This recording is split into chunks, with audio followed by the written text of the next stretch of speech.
शुरू करें।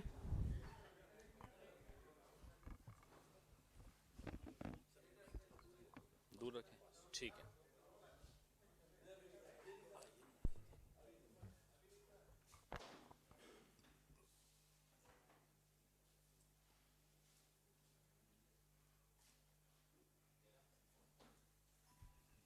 रेडी?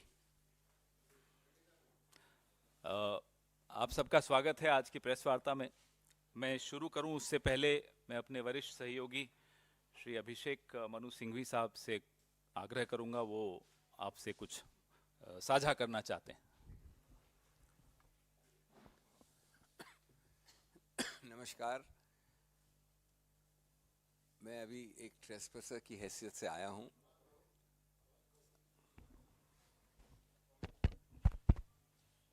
मैं मेरे मित्र खेड़ा साहब के प्रोग्राम में व्यवधान इसलिए कर रहा हूं 2 क्षणों के लिए, क्योंकि ट्रेडिशन रहा है कि इस पोडियम से आपको निजी रूप से निमंत्रित किया जाए। मैं एक अपने पूरे ग्रुप, अपने पूरे परिवार जो आप लोग आते हैं हर दिन हमारे से मिलते हैं, बात करते हैं, उनके लिए लंच रख रहा हूं 18 फरवरी को। 18 फरवरी 12 बजे से 28 लोधी एस्टेट पे। निमंत्रण आपको सबको मिलेगा, डिपार्टमेंट भी भेजेगा, लेकिन मैंने सोचा कि एक बार जैसे हम करते थे पुराने ज़माने से 20-25 साल से हम कर रहे हैं यहाँ पर, एक बार पर्सनली पोडियम में आके आपको कहूँ, तो कृपया आप लोग नोट कर लें। जो आज नहीं आए उन सबको भी आप बोलेंगे, लेकिन आप सबको पधारना है, पक्का आना है। 28 लोधी एस्टेट, 18 फरवरी 12 बजे के बाद लंच।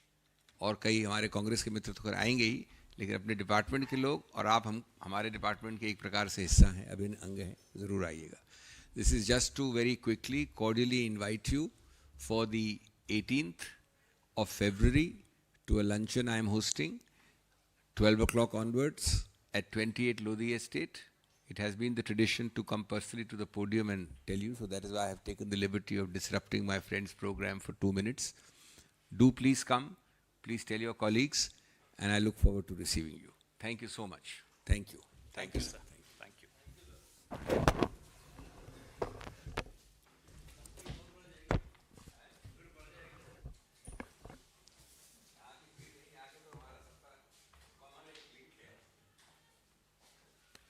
शुरू करें। नमस्कार साथियों,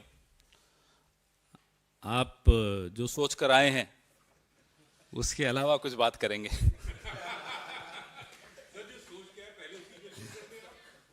अभी पिछले हफ्ते नज़ारे देखे कि वित्त मंत्री, जो कि परंपरा है, बजट से पहले हलवा बना रही होती है।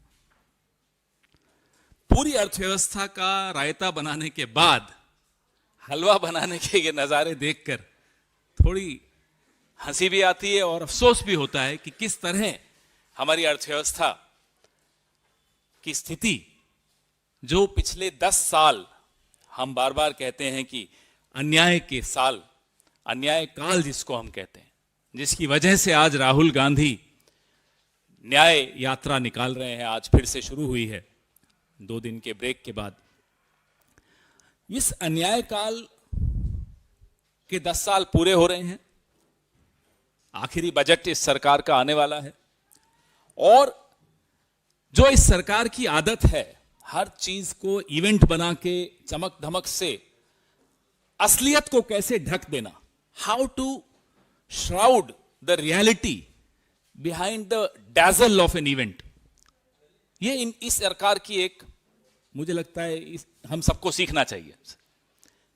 बजट भी ऐसा ही होगा, उसमें भी बुरा लगता है, माननीय वित्त मंत्री हैं तो वित्त मंत्री कहलाने के लिए, लेकिन वो एक रेडीमेड भाषण में मोदी जी की तारीफ हर दूसरे तीसरे लाइन में करेंगी।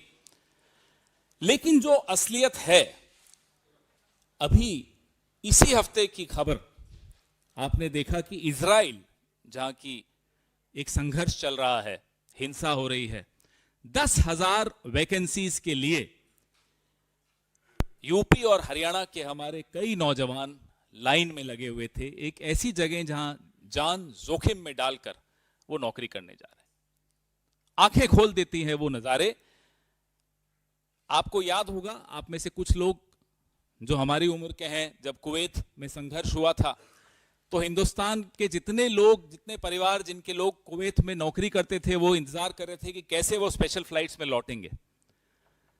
वो वक्त और आज का दौर, संघर्ष चल रहा है, जंग चल रही है, लेकिन लोग यहां सिर्फ 10,000 रुपए प्रति माह कमा रहे हैं, इसलिए वो वहां जाना चाहते हैं जहां खतरों से खेलकर थोड़ा ज्यादा कमा लेंगे। ये अंतर आया है, जिसको ये अमृत काल कहते हैं और जिसको हम अन्याय काल कहते हैं। हम क्यों अन्याय काल कहते हैं, ये नजारे देखेंगे तो आपको समझ में आएगा कि अन्याय काल क्यों है। अभी उत्तर प्रदेश में पुलिस की भर्तियां निकली, 60,000 के लगभग भर्तियां हैं, 51 lakh applicants. There are 60,000 vacancies in Uttar Pradesh police and 51 lakh applicants. एक तो बड़े सालों के बाद भर्तियां निकली हैं। आप सोचिए कि क्या स्थिति है हमारे नौजवानों की, विशेष तौर पे।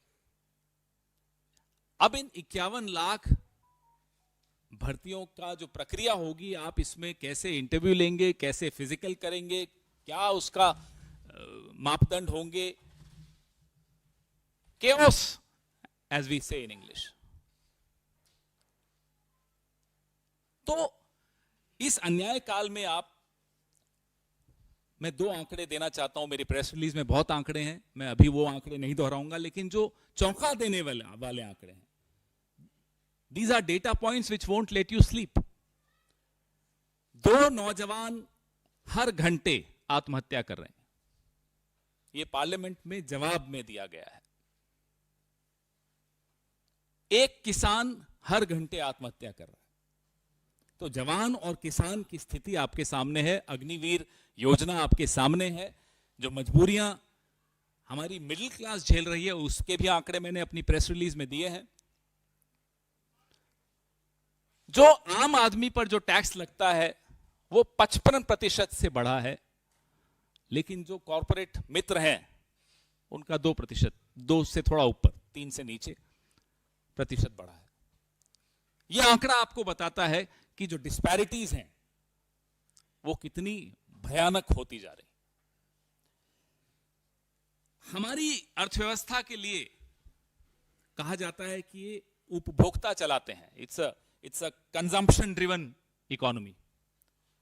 तो कंजम्पशन का डेटा भी मैंने आपको दिया है कि जो 21 साल का रिकॉर्ड टूटा है, कंजम्पशन में भी गिरावट आई है।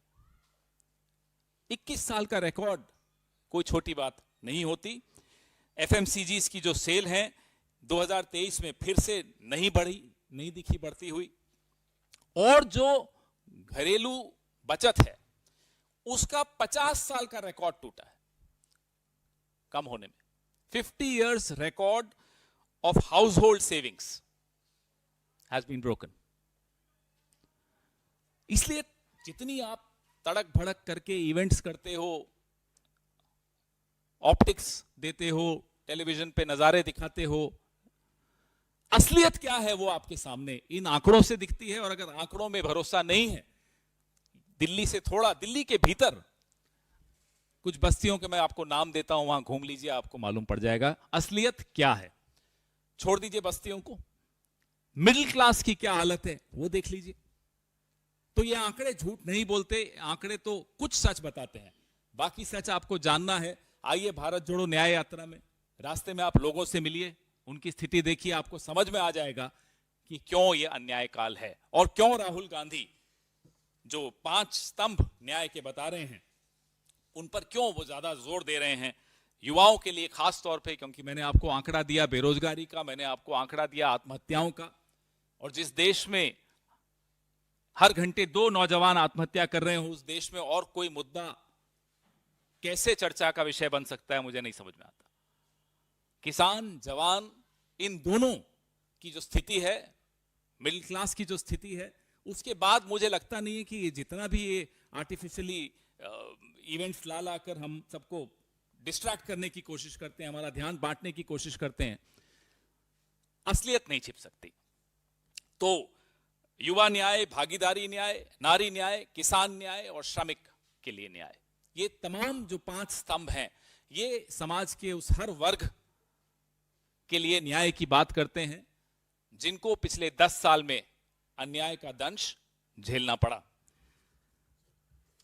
सेना की जो पक्की नौकरियां हैं वो बंद हैं। ये स्थिति में हम कैसे आए हैं ये भी समझना बहुत जरूरी है।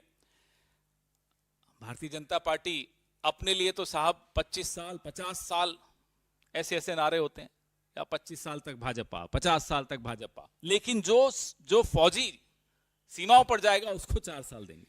खुद के लिए 50 साल, फौजी के लिए 4 साल। यह अन्याय काल की स्थिति में आपको बताना चाह रहा हूं। और बड़ा घमंड से कहते हैं कि साहब 80 करोड़ लोगों को हम 5 किलो राशन दे रहे हैं। ये घमंड की बात है। ये किसी भी सरकार के लिए शर्म में डूब मरने की बात है। They should be ashamed of this data that 80 crore people have to depend on free rations. This is a report card of this government. This particular data is a report card, a shameful report card of this government. ये सारे आंकड़े मैं आपको दे रहा हूं। आप लोग बड़े रेस्टलेस हो रहे हैं क्योंकि आपके मन में जो सवाल हैं वो अलग हैं। मेरी प्रेस वार्ता अर्थव्यवस्था पर है और अन्याय काल पर है। जिस अन्याय और न्याय पर आप चर्चा करना चाहते हैं उस पर भी हम चर्चा करेंगे, लेकिन ये इस हकीकत से हम मुंह नहीं मोड़ सकते। हेडलाइन मैनेजमेंट एक स्तर तक जरूर काम आती है, लेकिन आप 70-80% लोगों की जिंदगी में जो हो रहा है उससे मुंह मोड़ के राजनीति कर रहे हैं, तो आपको राजनीति करने का या पत्रकारिता करने का हक नहीं है। आपके सवाल।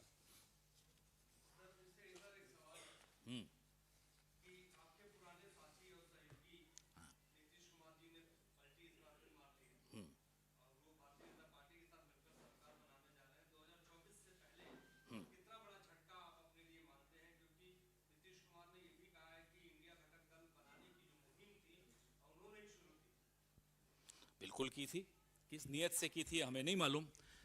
एक आपने सबने सुना होगा Guinness book of world records, उसका नाम आज बदला जा रहा है। उसका नाम है Nitish book of world records. 9 बार शपथ ले रहे हैं। ये एक रिकॉर्ड है अपने आप में। तो अब आप उनसे पूछिए कि उनकी मंशा क्या थी, क्यों उन्होंने ऐसा किया। और उनको भी छोड़ दीजिए, जिनके साथ वो जा रहे हैं, जो 400 सीटों का दम भरते हैं, दावा करते हैं, ये है असलियत। ऐसे ला रहे हैं आप। ईडी, सीबीआई कभी किसी को डरा दबा के ले आए। अब पता नहीं उनके ईडी है, सीडी है, हमें नहीं मालूम। जो भी है, नीतीश बाबू को भी ले ही आए ना। तो अगर आपको 400 सीटों का विश्वास था तो ये सब करने की क्या जरूरत पड़ रही है आपको? यहीं से मालूम पड़ता है कि आप असलियत जानते हैं, आपको पता है क्या होने वाला है, इसलिए आप इस तरह की हरकतें कर रहे हैं। राहुल जी यात्रा शुरू करते हैं तो बंबई में ये लोग किसी को ले जाते हैं, हमारे यहां से ले जाइए। राहुल जी की यात्रा बिहार जा रही है तो वहां फिर इस तरह की हरकतें शुरू हो गई। आप सोचिए ये यात्रा का इंपैक्ट भारतीय जनता पार्टी पर कितना खौफनाक हो रहा है उनके अंदर। आप ये सोचिए स्थिति क्या है उनकी। जिस राज्य में जाते हैं, आसाम में तो मुख्यमंत्री ने कुछ वक्त के लिए मुख्यमंत्री पद ही छोड़ दिया, हमारी यात्रा के प्रचार मंत्री बन गए थे। और जो मनोरंजन मिला हम सबको, पूरे देश को, हिमंता बिस्वा शर्मा की तरफ से, वो मनोरंजन बड़ा अच्छा था। हम तो प्रधानमंत्री जी से आग्रह करते हैं कि अगले 3 महीने हिमंता बिस्वा शर्मा को हमारी यात्रा का प्रचार मंत्री बना दीजिए। तो कहने का तात्पर्य यह है कि ये यात्रा 10 साल के अन्याय को एक्सपोज कर रही है, उसको सामने ला रही है। और कांग्रेस की क्या विजन है न्याय की, उसको सामने ला रही है, जिससे बौखलाहट बड़ी स्पष्ट है। आप कभी एक बड़ा इवेंट कर देते हैं, उसको 1 हफ्ते तक भुना सकते हैं, फिर क्या करोगे? यात्रा तो चल रही है। फिर कुछ और करेंगे, 1 हफ्ता और आप सबको व्यस्त रखेंगे, हम सबको व्यस्त रखेंगे, यात्रा फिर भी चल रही है। ये यात्रा तो मार्च तक चलेगी। अब कितनी सरकारें गिराओगे? कितनी ईडी सीबीआई भेजोगे? करते रहो। यात्रा ना केवल चल रही है, यात्रा का संदेश पूरे देश में फैल रहा है, लोगों को समझ में आ रहा है कि उनकी जिंदगी में क्या हुआ। 10 साल लोग टीवी देखते रह गए, बिजी रह गए, पता चला घर की हालत ये हो गई। तो आपको जो हो रहा है क्यों हो रहा है ये जानना आवश्यक है। ये इसीलिए हो रहा है कि ये 400 पार वाली जो नारे लगाते हैं वो असलियत जानते हैं। ये इसीलिए हो रहा है, वो भारत जोड़ो न्याय यात्रा की से घबराए भी हुए हैं, उसका असर भी जानते हैं।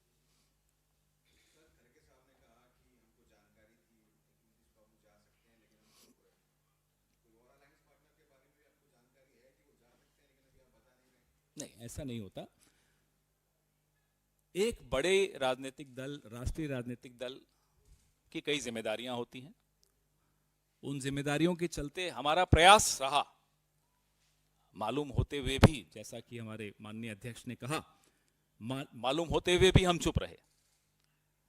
लेकिन पूरा देश देख रहा है, बिहार की जनता देख रही है कि कौन इस दौर में जनता के साथ है और कौन उनके साथ है जिनकी वजह से अन्याय हुआ। यह संदेश आज स्पष्ट हो गया है। जो चले गए उनकी मजबूरियां रही होंगी, जो चले जाते हैं उनकी दो ही मजबूरियां होती हैं, या ईडी होती है या सीडी होती है। तो मैं नहीं जानता उनकी क्या मजबूरी है। जी, हमारे मित्र हैं। हाँ, कहिए ना।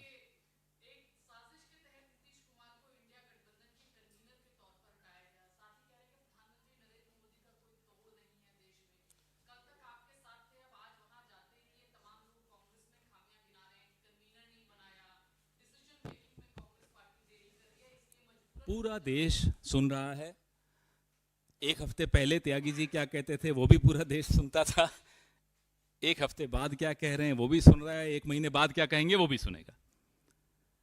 लेकिन हम सबको उनसे ये सीखना चाहिए कि कैसे पलटना, एकदम पलट जाना, ये एक कला है जो नीतीश जी से भी कुछ लोगों को सीखनी चाहिए और त्यागी जी से भी सीखनी चाहिए कि उसको कैसे जस्टिफाई करना है। फिर पूरा देश, पूरा इंडिया अलायंस हकीकत जानता है कौन नीतीश बाबू को कन्वीनर बनाने के लिए सबको एक मंच पर लाने की कोशिश कर रहा था।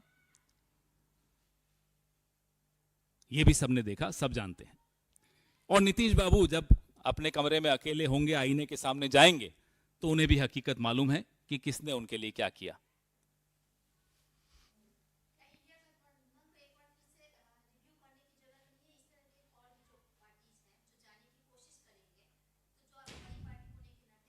कोई और पार्टी ऐसी जाने की कोई कोशिश नहीं कर रही। गठबंधन का एक सफर होता है, एक यात्रा होती है। उस यात्रा में स्पीड ब्रेकर्स भी आते हैं, उस यात्रा में रेड लाइट्स भी आती हैं, उस यात्रा में येलो लाइट्स भी आती हैं, और फिर उस यात्रा में ग्रीन लाइट्स भी आती हैं, और फिर मंजिल भी आती है। आप बड़ी पुरानी पत्रकार हैं, आप जानती हैं, आपने कई गठबंधन देखे हैं।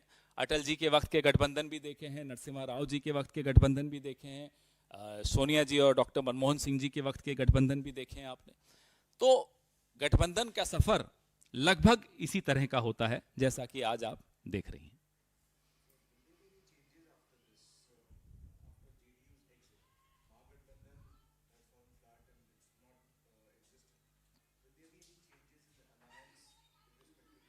Not anything can be revealed at this stage. There are processes that are behind the curtains, but those processes are going on always.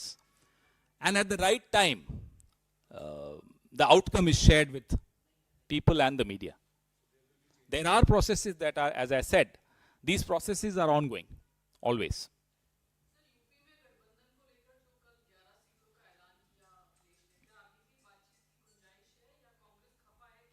नहीं, कोई खफा नहीं है, खफा की कोई बात नहीं होती।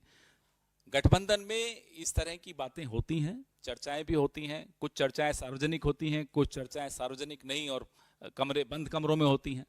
लेकिन अंततोगत्वा एक आम सहमति से निर्णय लिया जाता है और वो सामने आता है। मैंने तो सोचा था आपके पास बहुत कठिन सवाल होंगे, ये तो बड़े आसान है। डन। अब 1-on-1 तो नहीं होगा। धन्यवाद, थैंक यू।